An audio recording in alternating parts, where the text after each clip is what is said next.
right, here we go. Salute to NBA Nation on this Friday afternoon. Another edition of the NBA Report. CP the Franchise, Alex Rotaro's here. Special guest with us. He covers the NBA business beat for The Athletic. It is our guy, Mike Vorkunov, back on the show.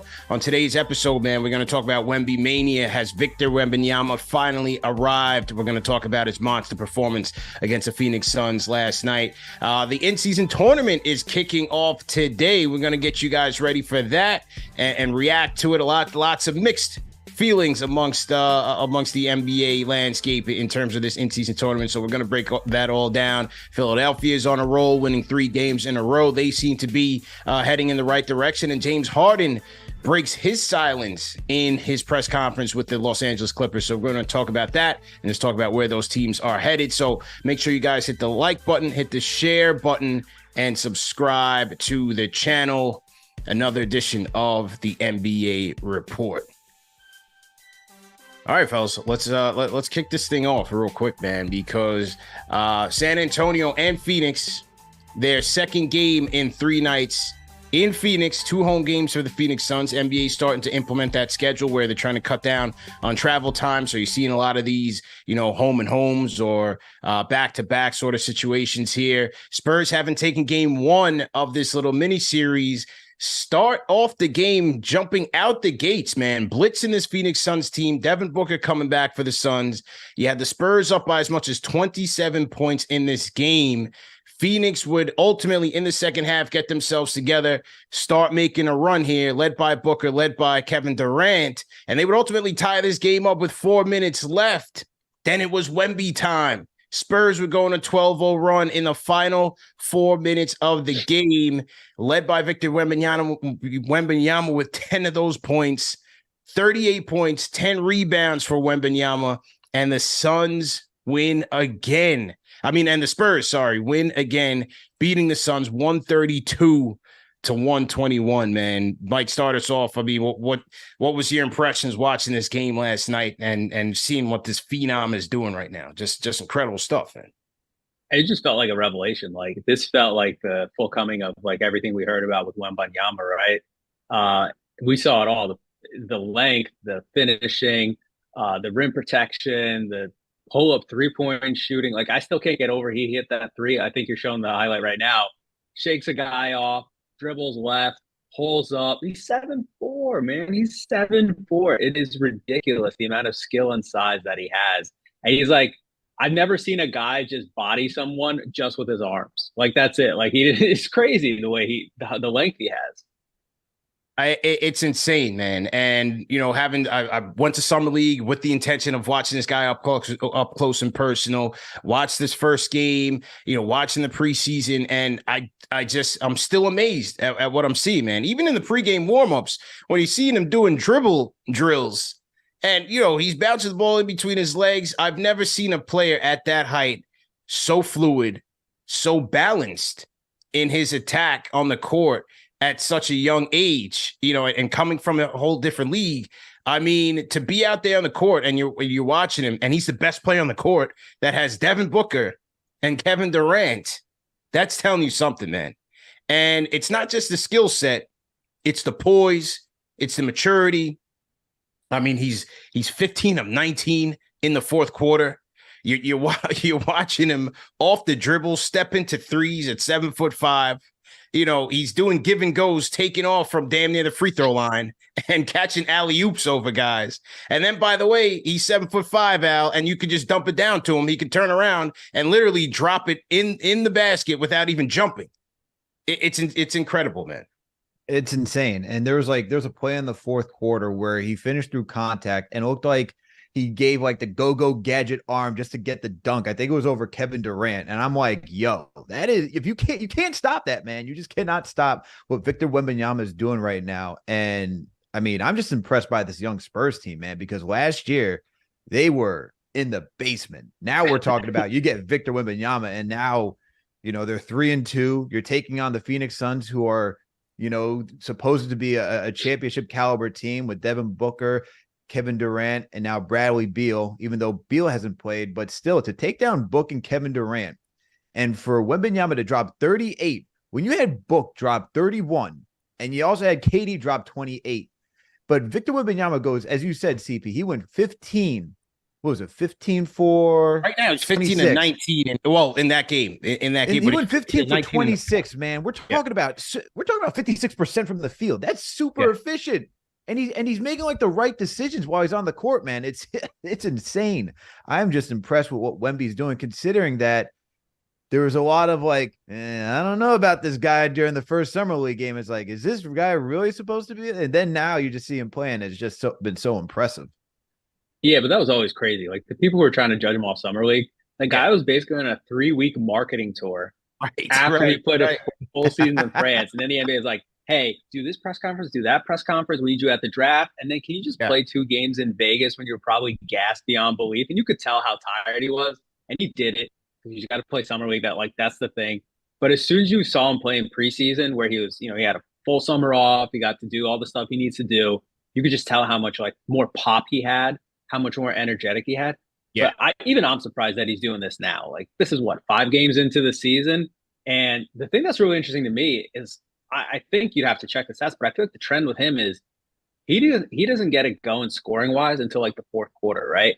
Which is kind of an old vet move, which is like let everybody else eat early. I'll get mine in the fourth. And it's also him kind of feeling out the game and the adjustments he makes within the game too. Like that's such kind of poise and intelligence about basketball, about how it works and how to find himself within a game. Usually if a guy does poorly, especially a rookie early, that leads to more trouble later in the fourth. He's the complete opposite. And I mean, it's just, he's mind blowing. I don't know what else to say. Yeah. And it's like you say, you have some rookies, you have some players who, if they don't have it going over the course of the game, they're trying to play catch up. They're trying to play hero ball. They're trying to win it in one possession at a time. And with him, especially in his post-game press conference, and it's such a Spurs thing to say, he basically said, well, some nights it might be me, some nights it might be somebody else. We're just trying to see what the game dictates, what the game needs. And it just so happened to be me tonight. Keldon Johnson had a great game in the last win against the Suns. Tonight was my night. And so that's just, as you said, the poise and maturity, and of course, the San Antonio Spurs, of course, Al. But the thing to add on top of this too is that they lost Devin Vassell, CP. Your guy who's MIP, right? Most improved, potentially like one of the best candidates for most improved this season, and he goes down after 17 minutes. And Wemby's just like, all right, we still got this. We're still in this game, right? But you also got to give kudos to Sohan for how he was able to just command the offense late in the fourth quarter, because Sohan finishes the game just making sure that everyone gets like into position, gets his assist going.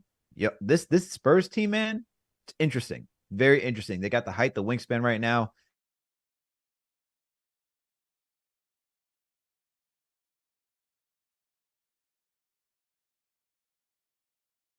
That's the more impressive part about this as well. If they ever get a shooter or somebody who can kind of like create a little bit more, I mean, they'll be really good. Like they could be really dangerous this year. Maybe like be pesky in the first round. Who knows? I don't know. When you got Wembanyama on the point, he's potentially be the best player on the court in the first round series, maybe more than that. But like if they can just add a little bit of shooting, add somebody who can create for them more than just Trey Jones, like that's going to be real interesting fast. Mike, are you saying that this team can make the playoffs? I mean, why not? Like, listen, if Wembanyama is this good, right? Like, and I didn't think he would be this good right away. Like dropping 38 in prime time against KD and Devin Booker in his 5th game. Like he's not just an offensive force, right? He's defensively, he impacts the game. The Spurs last year, I think, were only 3 more teams gave up a larger percentage of the shots to their opponents inside the paint, inside the restricted area. This year, they're 17th. Like that's a big jump, right? Only 5 teams give up fewer shots in that short mid-range area, which is kind of where Wembanyama roams. Right? Like they're kind of walling that off. There's a high shooting percentage once you get inside the rim, but I think that's just because like maybe he's not there. You have to dig a little bit deeper, but they're kind of walling off that part of the court. And that's been the key to success long-term in the NBA, to kind of wall off the paint, right? To not give up those easy shots. So the defense is coming along. He's obviously advanced as an offensive playmaker.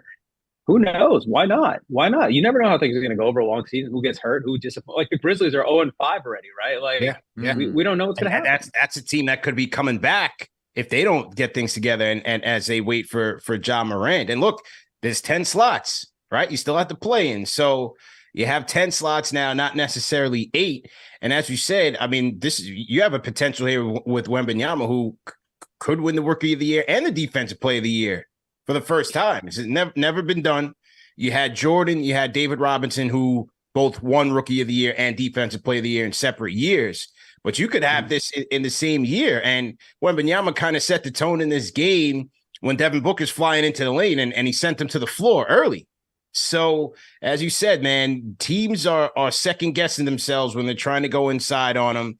They are able to put some size out there. They have Zach Collins. They have Charles Bassey out there to try to fortify Wembanyama until he's ready to maybe, take the 5, play the 5, maybe in a couple of years.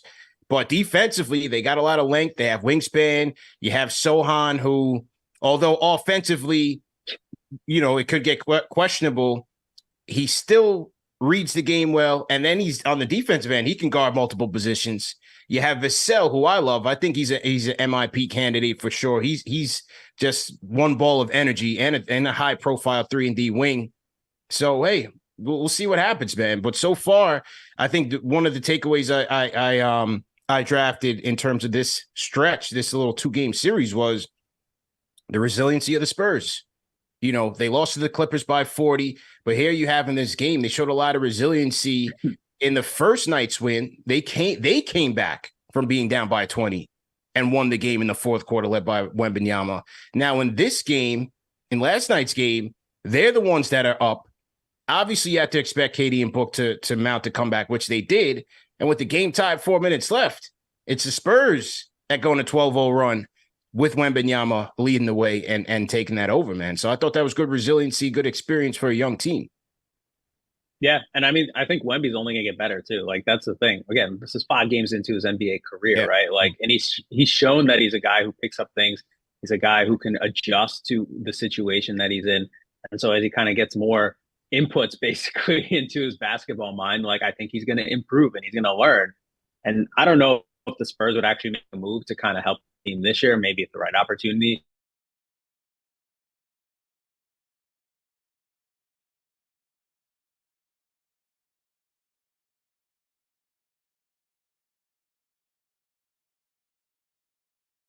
Anyways, let's go to Kevin Durant's reaction to Wemby's game last night in his post-game press conference. Here's Kevin Durant.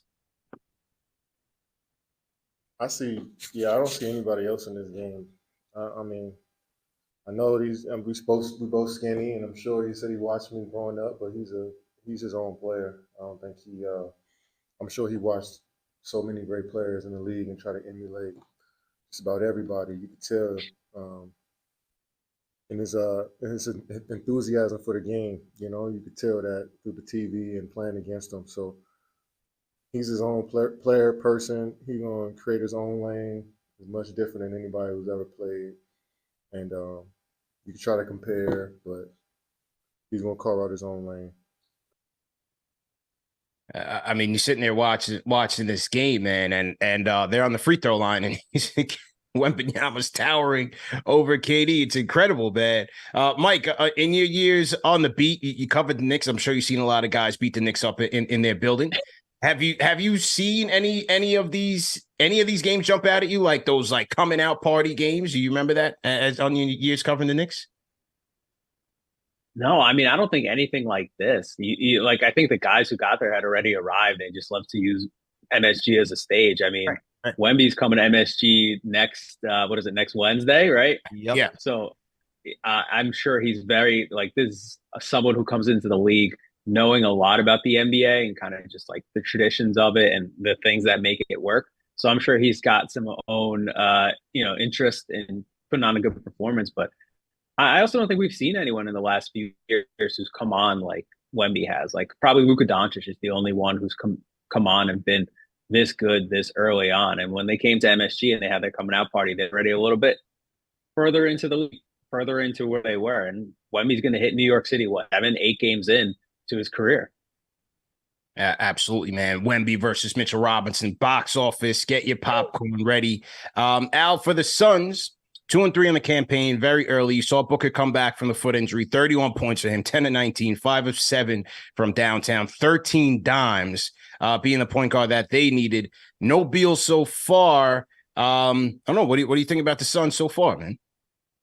Been a mixed bag, man. I mean, two of their 3 losses are to the Spurs, and I'd be a little advantageous of me to say, hey, the Spurs are much better than the Suns at this point. But I'll say this, like, I think what you see with the Suns is that they're so top heavy. Like, even though they rounded out the roster with depth, I do like Nurkic on the team as well. I do like Okogie as well. It just seems like there just needs to be more continuity, man. And that's just been a thing, like with any team, right? We've seen teams in the past where they get all these players, they don't all play at the same time, and then comes to the playoffs, they don't have any chemistry, right? We saw with the Brooklyn Nets. We didn't see Kyrie, Kevin Durant, or James Harden when they were all there play together for multiple games, and then the playoffs come along, and it's like, for as talented as they are individually, they still have to play as one cohesive unit.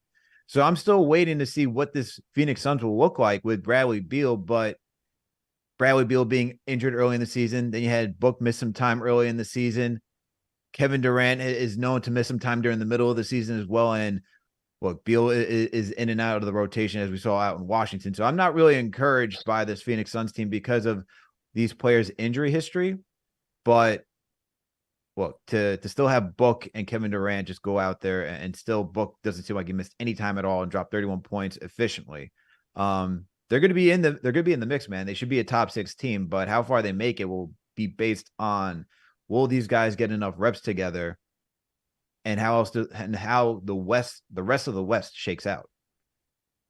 Yeah, I definitely. It's going to take them some time to get it together. We'll see what happens when Beal comes back. But for me, it's got to start on the defensive end as well. I got to see who's going to be that guy for them that's going to get those, tough defensive stops. Nurkic has kind of been a matador in that regard so far against opposing bigs. On the wings, we'll see what Allen and Okogie can do. But I got to see, and obviously Kevin Durant's going to be counted on a lot for that. But I got to see defensively how they round out as the season progresses. Mike, what about you? No, I was going to say, I mean, with defense, KD was so good defensively last year in Brooklyn to start the season. Before I think he got hurt a little bit, and then he obviously got traded. So they're going to need him to be their best defensive player too. He's going to. I don't know if he wants to expand all that energy right now, early in the year, to do all that. As Alex said, he's had some injury problems the last few years. I don't know how hard you want to go in Game 5 or early November, but when they're at their best, he's going to have to be kind of that rotational big, almost playing the perimeter and at the rim. And it's going to take time for them to figure out what the rotation is too. Like, they've got all these guys that they brought in for depth over the summer, most of them on minimums, right? But they just got to figure out who to play. They got to figure out what that looks like and who can fit in with the rest of the roster. No question about it, man. Salute to everybody in the chat. Once again, hit that thumbs up button for you boys. CP Alex, Mike Vorkunov on the check-in, the NBA report on this lunchtime edition, man. Salute to everyone in the chat. I see JJTM, my 2 cents. What's going on? Let's see, Jalen PM. How you feeling? Who else we got, man? Steven Gomez. We got Gatsby 456. Salute. All right, next topic, man. The NBA in-season report starts tonight, man. Starts tonight. We got new courts. We got new jerseys. We got a whole new tournament. And it's been mixed reactions, man. You're seeing the critics say this is a cash grab, nothing more, nothing less. This is not going to work. This is not like European soccer. What are we doing here? Regular season's still boring. Mike, where do you fall on this, man? I do want to say it might be for money, but the whole league's for money. They're not doing this for charity, right? This whole thing's driving revenue with profits for somebody. So yeah, I mean, I don't know. I don't want to hurt the NBA for trying to innovate. Like, everyone wants to see more interesting regular season games.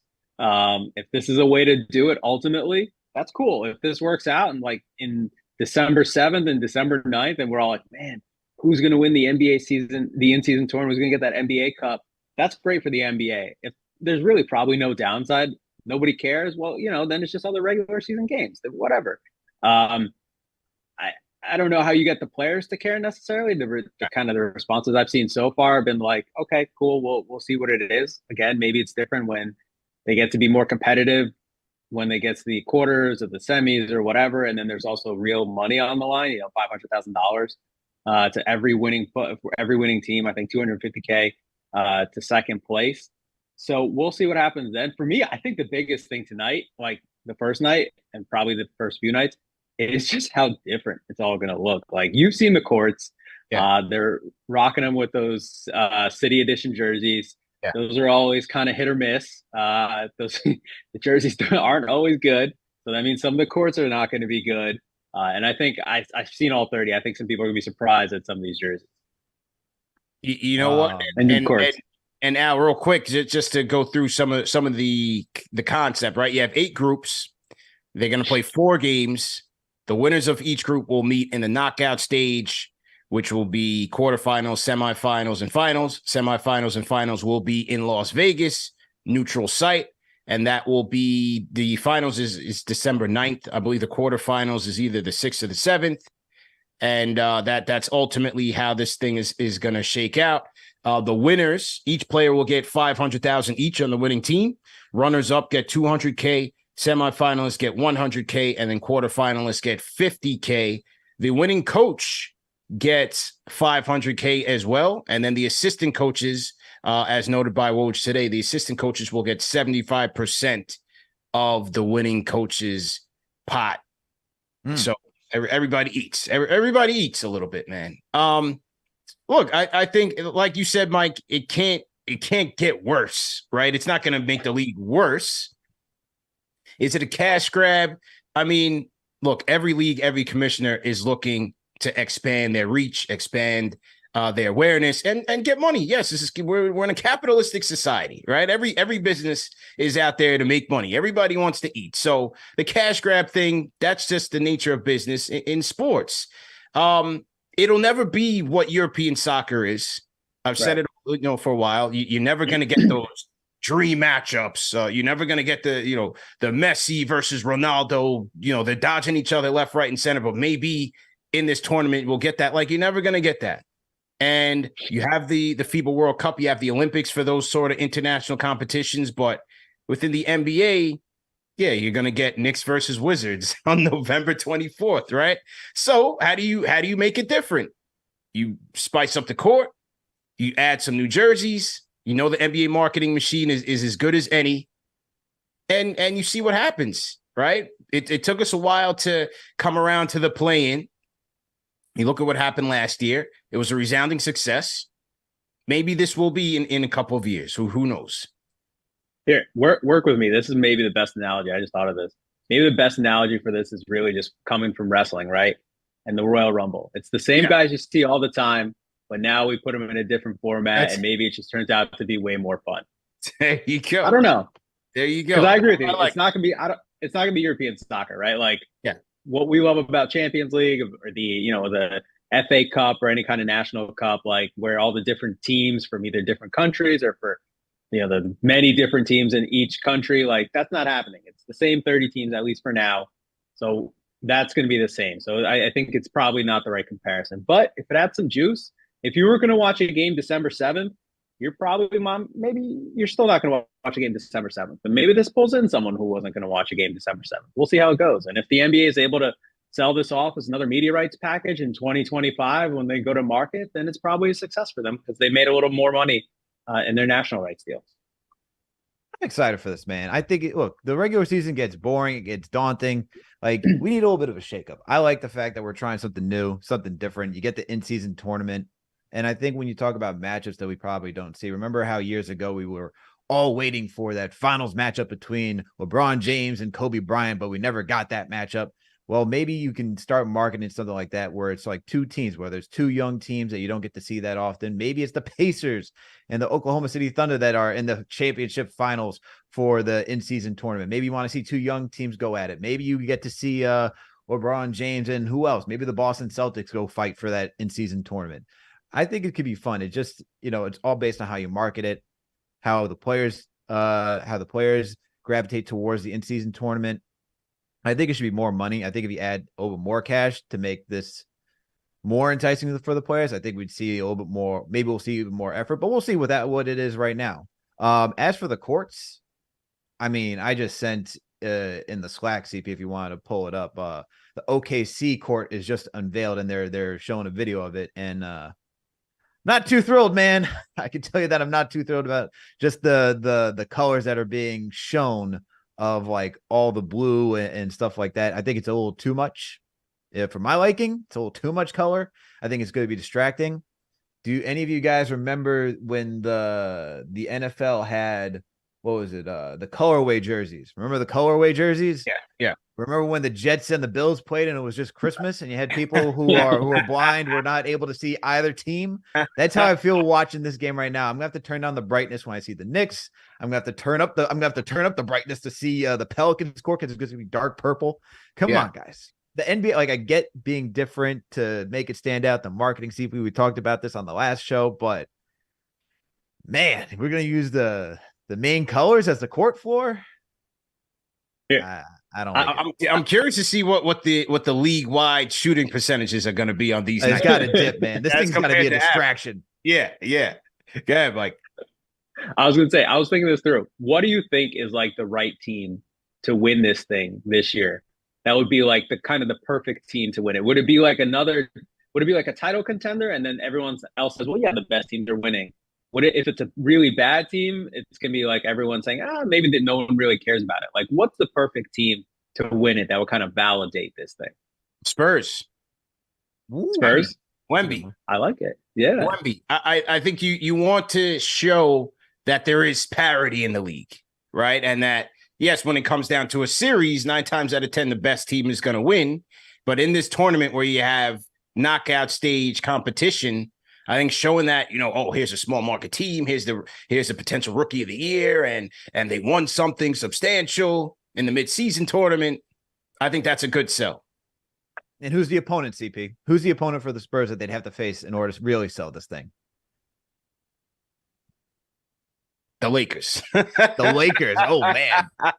You beat the real America's team. You go out there and knock off LeBron and to ruin his chances at another accomplishment. Wemby taking over LeBron, dunking on him, the stare down, everything. This is my league now in Vegas, LeBron's future home. This is my city. This is my town. Do it against 80, LeBron and the Lakers. Here, I'm going to have you guys, since you're going to answer for Knicks fans. You know how, like, before the Knicks got good again the last few years, they would have that hang the banner meme, right? You'd hang the banner, finally beat LeBron and MSG. If they win this thing, do you hang the banner? Do you hang an NBA Cup banner up there? Absolutely. That's what I'm wondering. Are we hanging up cups? Are we hanging up cup banners? Yeah, why not? It's James Dolan holding it up in center court. That would be a terrible look at the Garden, man. Party at the Sphere. No way. No. Yeah. hang it up at the Sphere. Don't hang it up at MSG. Hang it up at the Sphere.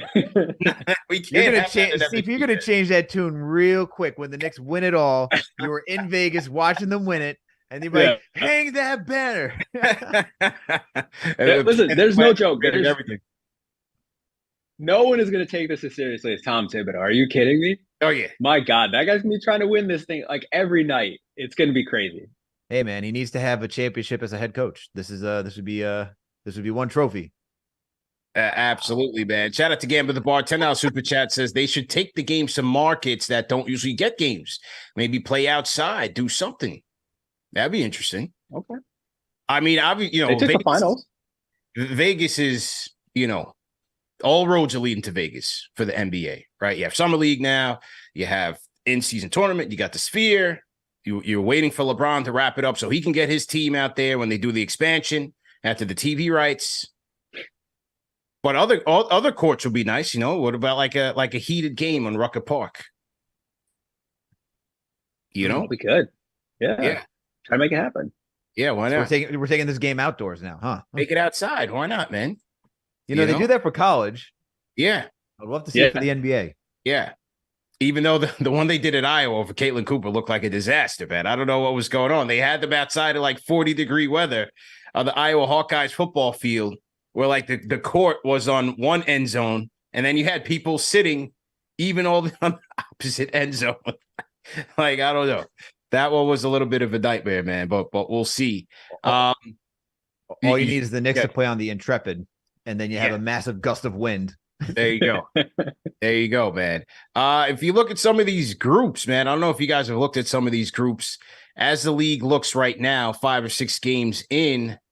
Al, I don't know if you've seen the groups. Who do you think looks the strongest right now? Oh man, which group looks the strongest? Yeah. Whew. And I was looking at this. I'm looking at B. I like you got Nuggets, Clippers, Pelicans, Dallas. Yeah. I think that one's pretty strong right now. C could be interesting. West C could be interesting. You got Kings, Warriors, T-Wolves, Thunder, Spurs. Mm-hmm. Yeah, the West is much more. The West is just deeper than the East. I mean, I guess the best one for the East would have to be. I don't know. B's looking the one for the Knicks, man. I mean, the Bucks, Knicks, Heat. I mean, that would probably be the best group just because you have 3 teams that were in the playoffs last year, all got some sort of star. They all have star power on it, but really all the talent's out in the West. I mean, between B and C, that's probably, you could even make an argument that A is really good too, because you got the Suns, the Lakers, Utah could be scrappy. I mean, if Ja was playing, Memphis would be right up there. So the West has just got better groups. I'd probably lean towards. I'm gonna lean towards B with you, man, just because I like the Kings, I like the Warriors, but not a fan of the Wolves. C is interesting, man. OKC and the Spurs matching up is gonna be fun. Yeah, I think West B is the group of death here. Yeah, I think West B.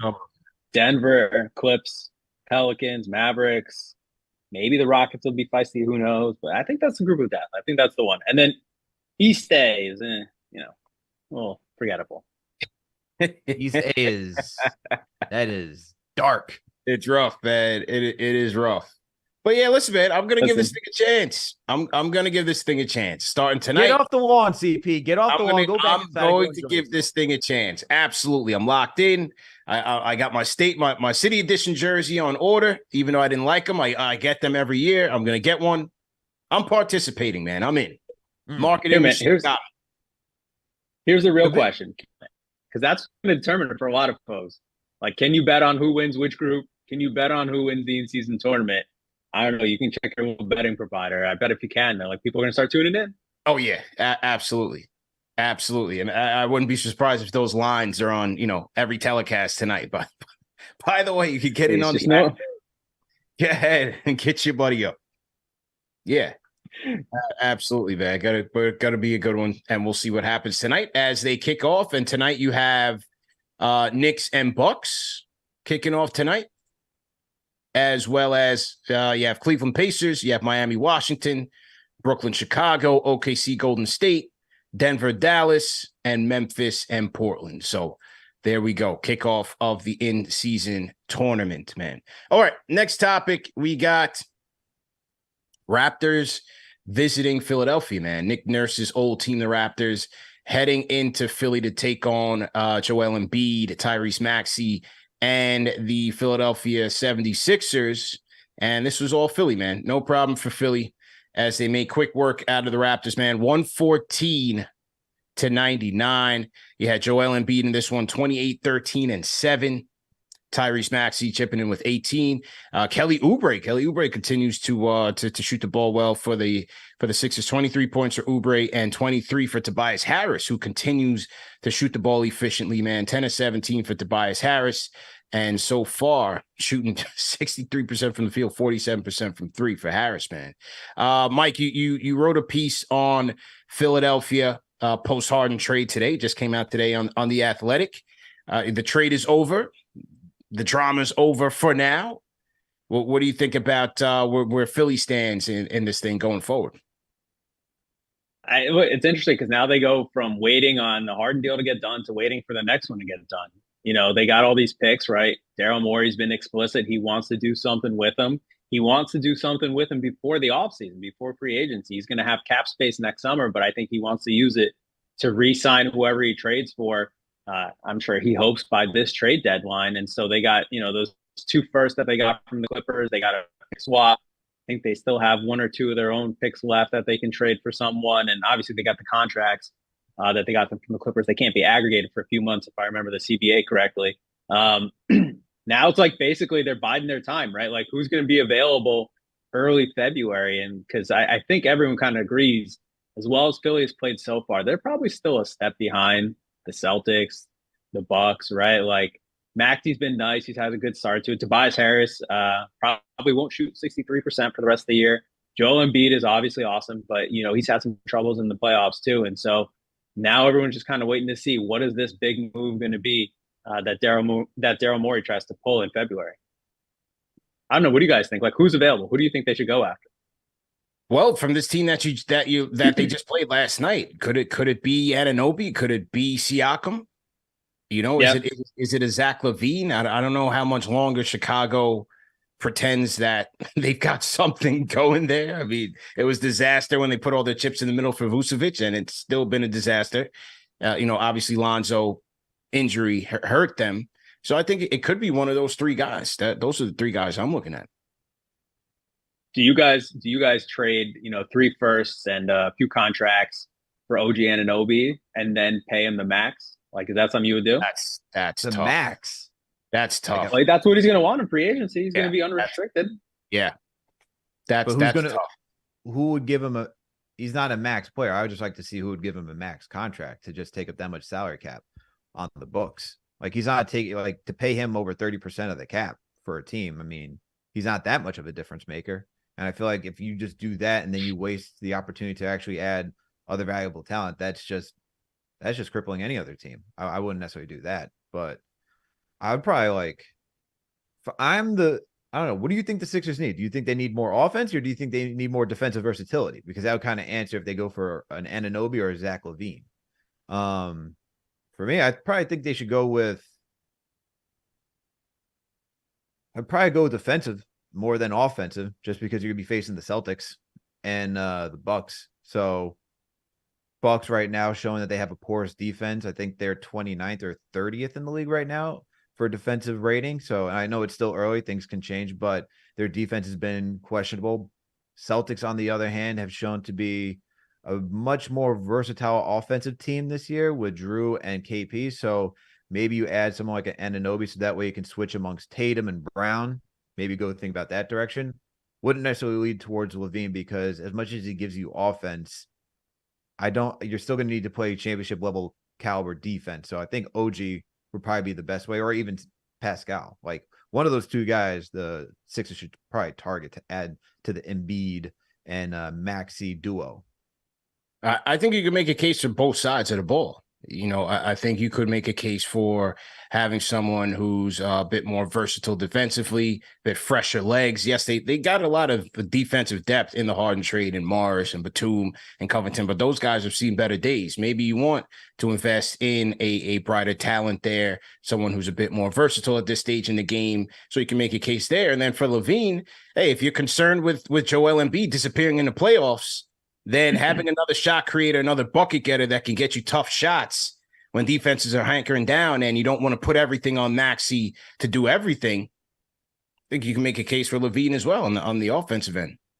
That's true. Yeah, I mean, I think I would go for a guy who can fire up the offense. Like we've seen the offense get bogged down in the past few postseasons. Embiid has not been as efficient and dominant offensively in the postseason as he's been in the regular season.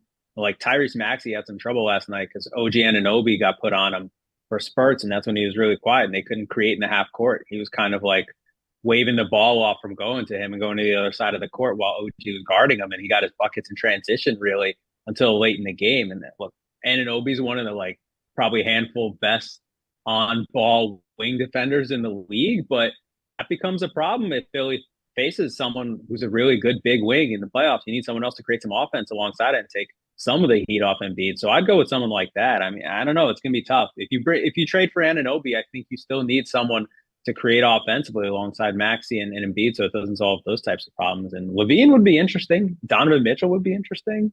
Obviously, who knows what happens with the Cavaliers, but there's a lot of smoke there already about what he'll do next summer or what Cleveland might need to do next summer. So Philly should have some options.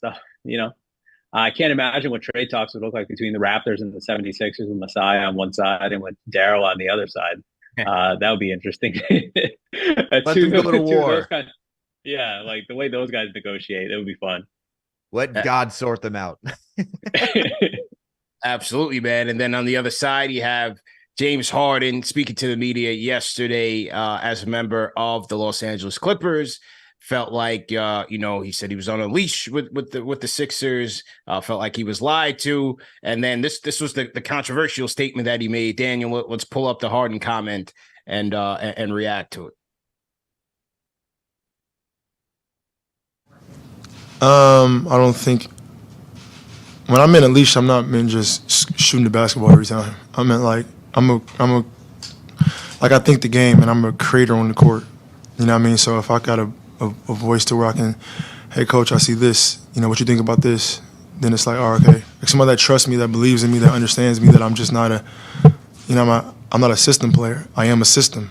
You know what I mean? So somebody that can have that dialogue with me and understand and move forward and figure out and make adjustments on the fly throughout the course of games.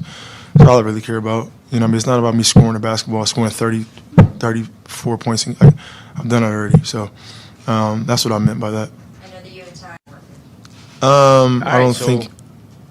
Look, when I'm in clearly, it was clear that he and Doc Rivers were on the outs for a long time. That's of no surprise. I'm not a system. I am the system. No. I'm not a system guy. I am the system, right? I mean, look, he led the league in assists last year under that system. Was it all that bad? I mean, I don't know.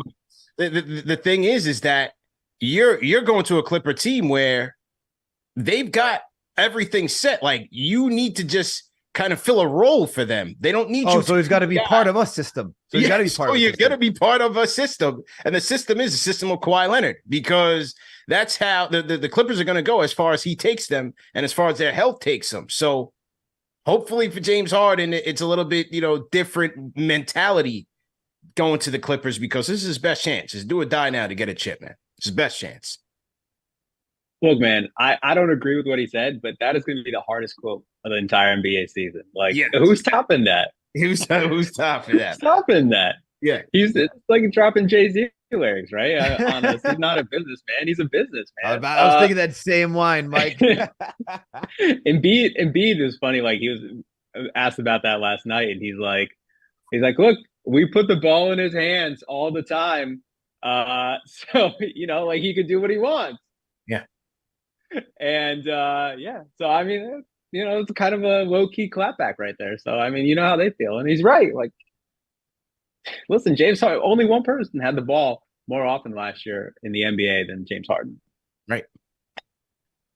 And that's kind of why I don't look at the assist numbers as like, it's impressive, but it's also, to me, it's like he legit had the ball in his hand. It's like when the shot clock's winding down, he's got to pass to somebody. Someone's going to make a shot eventually. So those assists are just going to rack up naturally. But hey, man, I'm seeing that, and I'm like, is he going to be happy in LA? Is he going to be happy where there's 3 other guys who've been there before him now, and now you got to fit to a mold of, like, as CP said, to what PG and what Kawhi want to do, because the offense is going to run through those 2 guys. Harden's just got to supplement and just make sure he gets those guys into his spots and takes the shots at the right time. And for a guy whose most of his career has been on ball and all of his stops, it's a totally different pace and a totally different way he's got to look at the game. It can't just be like, let me pound the living daylights out of the rock and then pass to PG and Kawhi. He's got to make quicker decisions and move the ball and make it much more of a fluid system. So I'm looking to see if Harden can actually do that, because that'd be really impressive. He can change his game after so many years of playing with the Rockets, the one season with the Nets, and now the Sixers. Can you actually change your game to adapt and be a facilitator out in LA? Because that's really what they're going to need. Yeah, I mean, I think they're going to need a little bit more than that. I mean, somebody that could also, break down the defense and get to the basket and get some high efficiency shots. They haven't been able to do that since they've had both Kawhi Leonard and Paul George. They've been trying to look for that point guard answer, and they just haven't been able to get it. They brought in Westbrook, and Westbrook has been playing well with them since he got traded from the Lakers. But, I think they need a little bit more efficiency there. And then the key thing is going to be, because you don't want to disrupt. Paul George is playing great basketball right now. Westbrook's playing good basketball right now. You have Kawhi Leonard, who you need to put the ball in his hands and also be a two-way player for you. So it's the chemistry to me is going to be interesting to see how he fits. And Ty Lue's got his job cut out for him, man. He has his work cut out for him in terms of managing all these guys. But like I said in the last show, man, for the Clippers, I don't want to hear anything else. This is it. This is it. If they stay healthy, they have a team that can compete. I want to see them go out there and get it done. I don't want to hear that, they need this, they need that. They have everything they need right now. They got big-time players. George, they have Leonard. You got Harden now. You have Westbrook probably coming off the bench. You have depth. You have big man depth. You have the coaching edge. Go out there and get it done, man. And Mike, the interesting thing is you mentioned Embiid, and I mentioned this to Alex on the last show. Bob Myers, former executive from the Golden State Warriors, last week on the ESPN telecast, he talked about how when he was dealing with certain complex player situations, in this situation for him, it was like Draymond Green, he would lean on a Steph Curry to kind of guide him in what you need to do. It's part of the business, right? You got to go to your franchise player. Hey, what do we want to do here? And sometimes it's based on how they want to move is how the team moves. In this situation where you had Harden and Morey on the outs, and it was just like, beyond repair. Where was Joel Embiid in this? You know what I mean? Like, it just made me think, like, he didn't say anything about it. I mean, clearly he was cool with it the whole time. So what did that really say about their relationship and the prospects of them playing together down the road? Yeah, I think Embiid, growing up in Philly in that Sixers organization, is probably taught him a little bit about craziness inside. And the vibe he kind of gives off is always like, just let those guys handle it. I don't think he's at that point in the career that he wants. I think he just wants to see results, and he wants to see the team like be a contender. So however they get there, I think he's fine with it. That's the thing he said last night. It's like, look, I want to win as long as they're alongside me and they want to win too, then I'm good. So like, that's why there's also this pressure, right? To get it done. You got to make sure you're trying to win and show Embiid you're trying to win and put a roster around them. And so I think he was fine with Embiid and trusting Morey to do whatever. Now he's got to do something. Mike, that's exactly what I said on the last show, is that it doesn't seem like Embiid wants to be caught up in the drama, man, because I think he also understands and see, like, from around the league, like, if you start making decisions, right?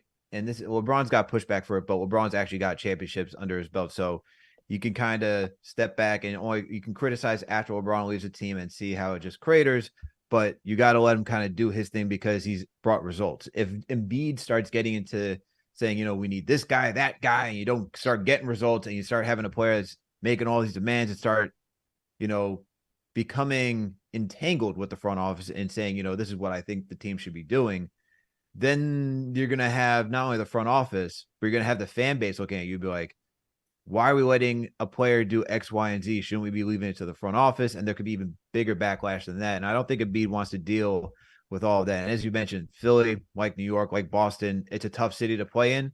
And I think he's just trying to keep a low profile enough where it's like, I'm the superstar here. I'm just trying to get my job done, as you already noted. Like, why even bother doing with that? Because if he did want James Harden, he could have easily said, I want James Harden back. Let's figure out what we got to do. He could have easily done that. And I think Daryl Morey would be like, all right, let's figure it out. Because Daryl Morey wants to make sure a superstar is happy. The fact that this kind of carried on the way that it did, and no one interviewed Embiid, and Embiid didn't have any comments about it throughout the whole offseason, just said everything I needed to know about how Embiid felt about the situation. Look, you can even take the comment that he had right now saying, well, we put the rock in his hand. It's like, hey, man, like, you had success over here because I'm over here and all this stuff. Like, go relax. Absolutely, man. Well, listen, man, we had a hard stop at 2:00, so we're gonna wrap here. We'll pick things back up on Monday, recap all the games from this weekend, the best games of the weekend, the sights, the sounds, everything in between. Mike Vorkunov, thanks again for coming on the show, and for you guys at home. The show's available in an audio podcast format. No reason to miss it. Make sure you tap into the NBA report. We'll see you guys on Monday, man. Peace.